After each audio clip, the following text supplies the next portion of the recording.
همه معلوم است جای پوشیدن نیست.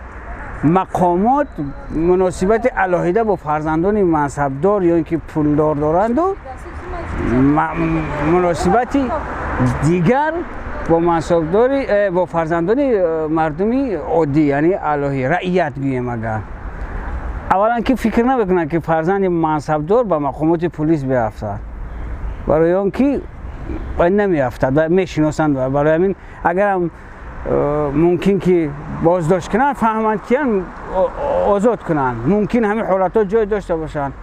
من خودم ندیدم لیکن از روی شنیدو یخل نیست، برای که یک وقت میبینی که بی‌عدالتی میشود. اونهایی که منصب دارند پول زیادتر دارند اونقدر جواب کشیده نمیشوند، برای هر خیل میشود.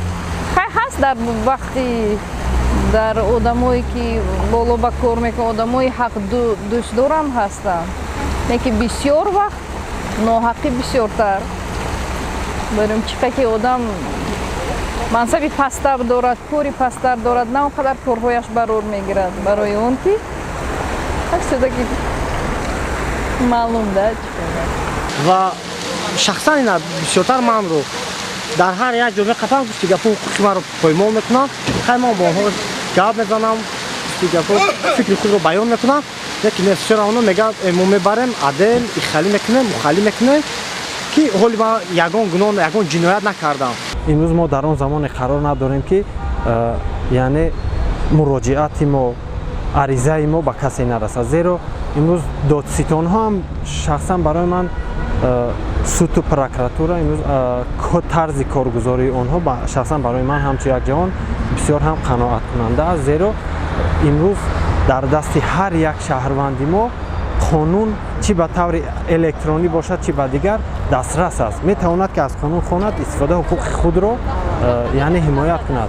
و من یک چند مثالم آورده میتونم، گرچند اگر نامهای همون شهروندایی که به گمانبری کشیدگی بودن اونو همچون گمانبر دعوت کرده بودن به پروکراتورا یا که به شعبه های کارهای داخلی، حتی خودی من هم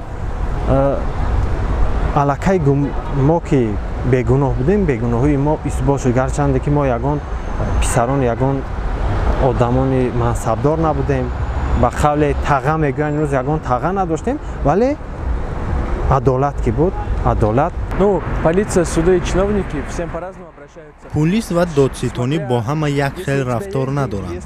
اگر پول داشته باشی یا پدر و یگان خیشت وظیفه بلند داشته باشد، میتوانی به همه گونه جنایت دست زنی و عیبت را در حال میپوشانند.